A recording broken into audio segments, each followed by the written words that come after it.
Hello, my friend, and welcome to another episode of the Red Delta Project podcast, where we teach you how to maximize your results with minimalist fitness strategies. My name is Matt Schifferly, founder of the Red Delta Project and author of several books, including Grind Style Calisthenics and Smart Bodyweight Training.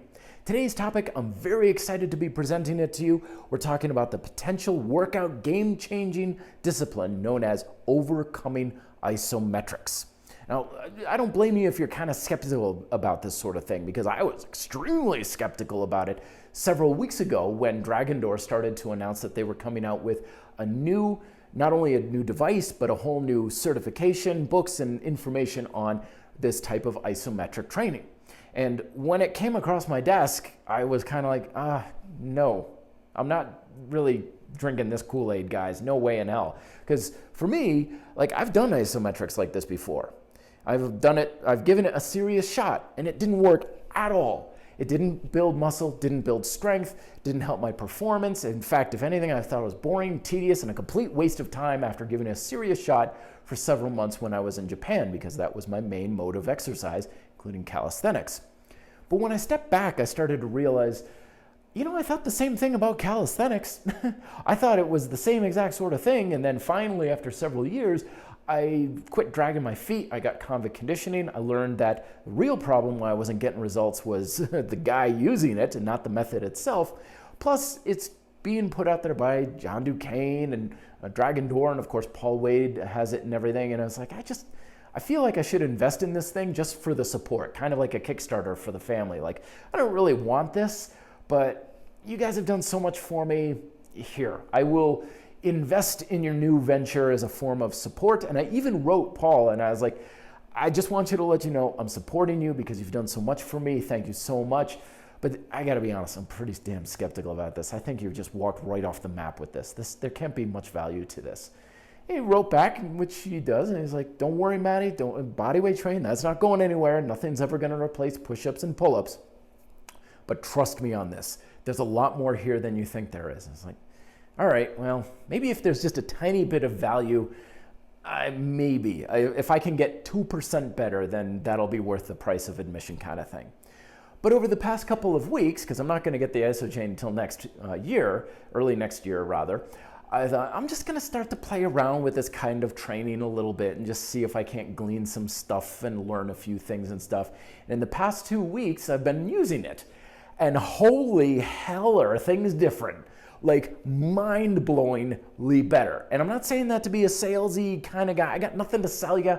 I got nothing for you to buy and stuff. I'm just making this for you because in the past 2 weeks, I feel like everything I'm doing as far as my workouts is completely on another level. A whole nother dimension, beyond words. It's even keeping me up at night. I'm so excited about the potential of progress. And so that's why I gotta make this episode. Oh my goodness, I can't believe how awesome I think this is. And it's not even me, it's my clients. They're like, this is completely changing everything. And here's why. There's a couple of benefits that run counter to a bunch of the myths that I used to think, and there's a lot of prevalent myths out there, about isometrics training. Number one is this idea that isometrics training isn't very good for building muscle and strength.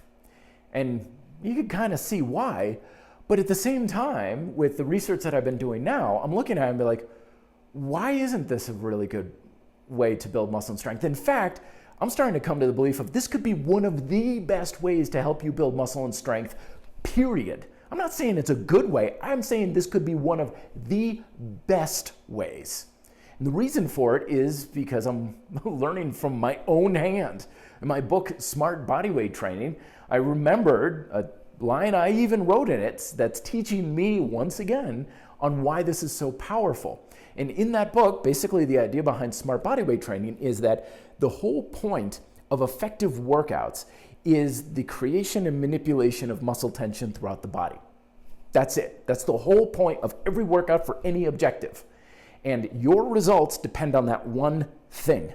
How well do you create tension and how well do you use it? And if you can do that in a progressive, consistent manner, you'll get the results you want. And one of the lines that I wrote in that book is don't qualify muscle tension. What I mean by that is that we oftentimes qualify muscle tension, meaning that we can make our bodies do stuff and work our bodies and stuff, but in the result, in trying to achieve something, that work only counts under certain qualifications. And we don't need to have these qualifications because it's not like it only counts under those specific qualifications. One case in point, right? I used to believe that workouts only counted if they were an hour in length or more. God help you if I was doing my cardio and the power went out at 59 minutes and 59 seconds. Oh, you hell to be paid with that. It's like, oh, it wasn't a full hour. That means my entire workout was a complete waste of time, right? But we get this into our mind. It only counts under these very specific situations. But when we observe the natural process and principles that is muscle tension, we only have the creation of muscle tension. And as long as we apply that tension in one of three applications, either the increased caloric expenditure for burning fat and calories, time under tension for muscle and strength, or the specific use of tension for a functional application like swinging a golf club, how we create and use that muscle tension or the methods we use doesn't matter. The tools don't matter, the exercises don't matter, the programs don't matter, as long as, particularly for building muscle and strength, as long as you say, hey muscle, hold more tension for more time over the series of several workouts, you will get bigger and stronger, regardless of why the tension's being put there. You could be doing free weights, you could be doing machines, you could be doing calisthenics, volume training, HIIT training. It does not matter because all muscles really understand on a cellular level is tension and time. Those are the only variables you've got. So when we look at overcoming isometrics, that's all we've got is time and tension. We are creating tension by pitting our muscles against an immovable object and creating as much tension as we possibly can in those muscles. Because it's different from yielding isometrics. Yielding isometrics is where you're going against a given level of resistance. Think of like holding a plank, for example, right? You have a given level of resistance, so you're only creating enough tension in your muscles to handle that specific amount of resistance. If you want more tension in the muscles, you want to have more resistance. So you've got to upgrade to technique, you've got to have more weight, you need a reason for more tension to be there. But with overcoming isometrics, there's no base level requirement of tension. But at the same time, there's no reason to not have more tension. So as you're pulling apart a chain, for example, no matter how much tension you give it, it's going to give you equal amounts of resistance back. So it always works exactly with whatever level you're bringing to it, which is one of the reasons I'm using it a lot, because I've been working with people, some of them have injuries, some of them have high levels of capability. Whatever the circumstance is, it works perfectly for the individual in their given circumstance. So that's one of the reasons why overcoming isometrics can be so powerful helping you build muscle and strength, because it's always going to require maximum tension that you can generate, and it keeps that tension consistent for a given amount of time, 15 seconds, 20 seconds, or whatever. And this is very much in stark contrast to dynamic exercise, where the amount of tension in a muscle changes during the repetition. So for example, during a push-up, at the top of the push-up, mechanically, this is easier to hold. And as you come down, the mechanical resistance against your muscles changes, and it gets higher, and you create more tension at the bottom of the push-up position. So it's a wave of tension. Tension goes up, tension goes down, tension goes up, tension goes down. And you only have a certain amount of resistance that's required. But when you have an overcoming isometric that you're doing, there's no minimum amount you have to generate, nor is there a wave. So it's not just this wave of tension, it's flatlined. And it does decrease because as you get tired, it goes down. But it's much more consistent and potentially much higher for the entire duration. So in the interest of time under tension, what would you rather have? A peaking and waving amount of tension, and that tension amount may be less than optimal for whatever reason, or as much as you possibly can for a much given amount of time. Which one's going to help you build much more strength and muscle? The other big myth about isometrics is that it doesn't help you from a functional standpoint, that you only build strength in one position. And I certainly have always believed this very much to a point, because when it comes to the said principle, that's what the principle teaches us, is that your functional capacities only adapt and develop to the degree of the specific demands of whatever you're doing. So it makes all the sense in the world that if you're only creating tension and strength in one position, why would you have strength for a much bigger range of motion? Well, there's a couple of reasons why this theory doesn't quite hold water. The one is that we use isometrics to get stronger all the time. In fact, some of the best ways to build muscle and strength and functional strength are using isometrics. Biggest case in point these days, the deadlift. Now, the deadlift is a dynamic exercise in the lower body, your hips, your knees and ankles to a degree as well, depending on your technique, of course. But a lot of people will say deadlift is one of the best ways to build muscle and strength in your back. But you don't really have a whole lot of motion back there. You're not rowing it. You don't have much scapular movement. Some variations a little bit and stuff, but for the most part, the deadlift from the waist up is an isometric exercise.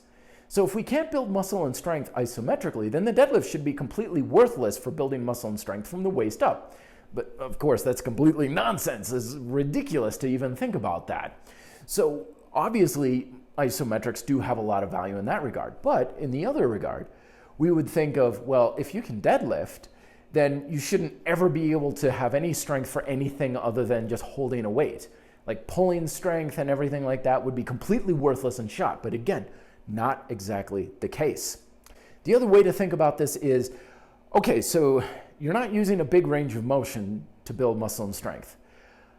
But at what point do you build muscle and strength that's applicable and functional? How much range of motion is necessary?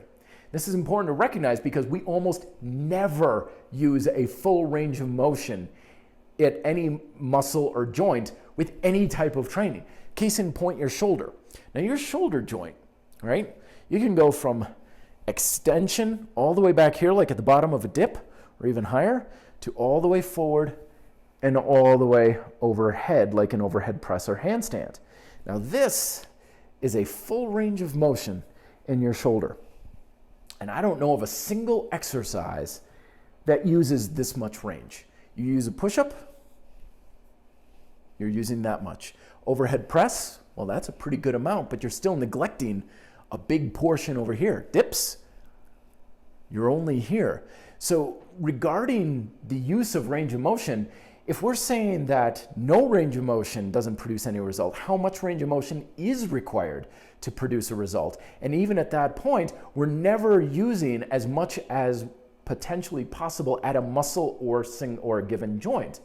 So where's the line? And the answer is the line doesn't exist. Building functional strength doesn't necessarily require a certain amount of range. Now, of course, if you want to have a certain range, work with that range, particularly at the extended limits of your range of motion. If you always press up like this, you want to work on improving your range of motion to have strength at that range. So there is a lot of validity to that. But it doesn't necessarily mean that not having any range whatsoever means you don't have any strength outside of that position. And then the final myth about overcoming isometrics, and this is one of the ones that Dragon Door's hoping to overcome with their iso chain, is that there's no quantifiable measurement of how much tension you're generating. And this is one of the big advantages of yielding isometrics, because you have a given level of resistance and therefore a quantifiable amount of theoretical tension. So that's definitely some validity to it. And I don't know how much of a game changer it will be for Dragon Door's iso chain to come out with a quantifiable measurement for an overcoming isometric. Could be mind-blowing. I don't know. Until you have experience with something, you're not allowed to have a valid opinion on it. That's my way of looking at it. However, I will say this, is that there's this big myth, particularly in fitness and diet and exercise, that unless we have a quantifiable number attached to something, we're completely blind and in the dark on what's really going on.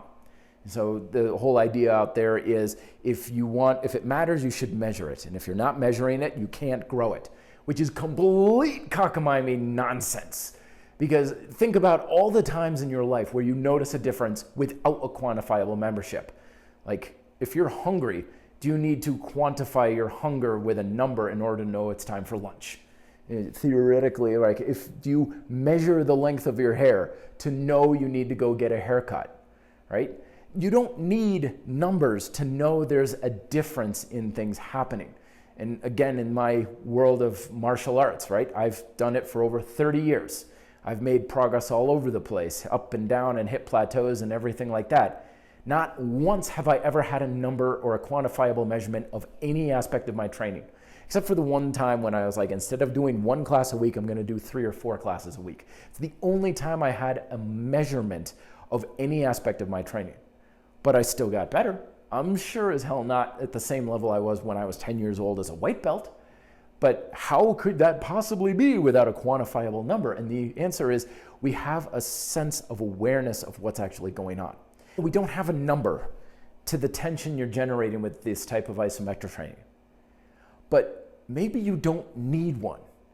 If you contract a muscle against a resistance and it feels a certain way, and then 2 days later you do it again and it feels different, there's a difference for you.